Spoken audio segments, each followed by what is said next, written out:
मुंबई महाराष्ट्र में बड़े प्रमाण में बांग्लादेशियों को लाना, मुस्लिम आक्रामकता, ये नई मुस्लिम लीग MIM का एक एजेंडा है।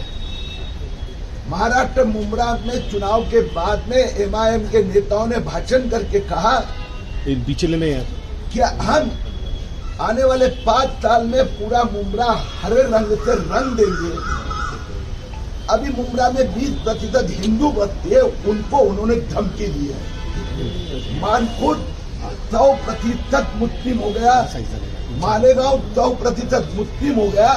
अभी उसके बाद में मुंब्रा को 100% मुस्लिम बनाना, ये उनका टारगेट। और उसके बाद में मराठी मुंबई को मुस्लिम मुंबई बनाना। चुनाव के समय पर जब मैंने कहा था कि मुंबई आसपास हिंदू का प्रजनन दर फर्टिलिटी रेट 1.3 है, मुस्लिम का 2.6 है, यानी हिंदू 13 बच्चे पैदा होते हैं, उनके सामने 26 मुस्लिम बच्चे। तब MIM के उपाध्यक्ष ने कहा था कि मुस्लिम महिला 26 बच्चे पैदा करे, 36 पैदा करे, फिर तुम्हें आके पेट में क्यों दुखता है। MIM के अध्यक्ष ओवैसी ने कहा था मुंबई के महापौर बुरखा वाली बनेगी, ये इसी का प्लान था। इनके ऊपर कार्रवाई होनी चाहिए, ऐसे मेरे सहकारी निरंजन डावखरे, यहाँ के हमारे अध्यक्ष भगत, हमने पुलिस से मांग की है। और सर, जिस तरीके से आपको जो नोटिस दिखाई गई उसमें आपको मान्य नहीं था कि इस तरीके से पुलिस ने जो बयान दर्ज किया है वो कहीं ना कहीं सही ढंग से नहीं किया गया है। कल मैंने पुलिस से बात की, उसके बाद में उन्होंने एक सो कोल्ड एक्सप्लेनेशन MIM की ओर से दिया गया, जिसमें पहले पैराग्राफ में लिखा है हम तो हरे झाड़ लगा के हरे रंग से, और मैंने पुलिस को वीडियो दी वो भाषण की, उसमें स्पष्ट कहा है या अल्लाह इंशाअल्लाह हम मानकुट को पूरा हरा बना देंगे। मुंबई महाराष्ट्र में शिवाजी महाराज का भगवा झंडा ध्वज, वहां वो हिंदुओं को धमकी दे रही थी। उन्होंने कहा दूसरे पैराग्राफ में अगर किसी की धार्मिक भावना को दुख पहुंचा होगा तो माफी मांगेगा, हमें ये मंजूर नहीं है। ये हिंदुओं को धमकी दी, कार्रवाई पुलिस ने करनी पड़ी। सर कहा है कि जो उन्होंने भाषण दिया वो MIM पार्टी के तौर पर दिया, क्योंकि उनकी पार्टी का झंडा हरा है।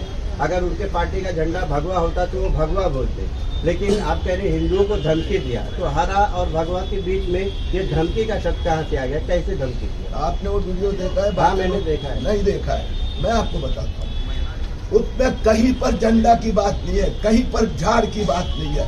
या अल्लाह इंशाअल्लाह हम मुंब्रा को हरा रंग से भर देंगे। इसका इंटेंशन हिंदुओं को धमकी देना और 20% हिंदुओं को यहाँ से भगाना, यही है। सर बीजेपी के नीतीश राणे सर भी तो बोलते हैं सर मुसलमान के खिलाफ, तो उसके लिए भी कार्रवाई होनी चाहिए कि नहीं होनी चाहिए?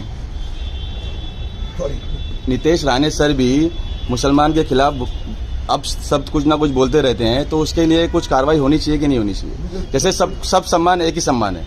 कुछ स्पेसिफिक आप कहेंगे तो मैं प्रतिक्रिया दे पाऊंगा, जनरल में तो कैसे देंगे? नहीं सर, बोलने का मतलब ये है, को लेकर हरे रंग को लेकर किसी को बांट देना, ये कहा तक संविधान में जवाब में बांटा नहीं है ना। आपके साथ माफी ने उसको दे दिया है, उससे माफी नहीं मांगी। जी नहीं, बोलने का मतलब सर ये है ना कि जैसे आपने कहा ना कि जो लेडीज MIM की जीती है यहाँ पे, उन्होंने ऐसा अब सब यूज किया है, तो अपने नीतीश राणे सर भी जो मुसलमान के खिलाफ बोलते ही रहते, तो उनके खिलाफ भी कुछ कार्रवाई होनी चाहिए कि नहीं होनी चाहिए? यानी मेरे बोलने का मतलब सर यही है ना कि सब एक ही जैसे हैं, सबका खून लाली है सर।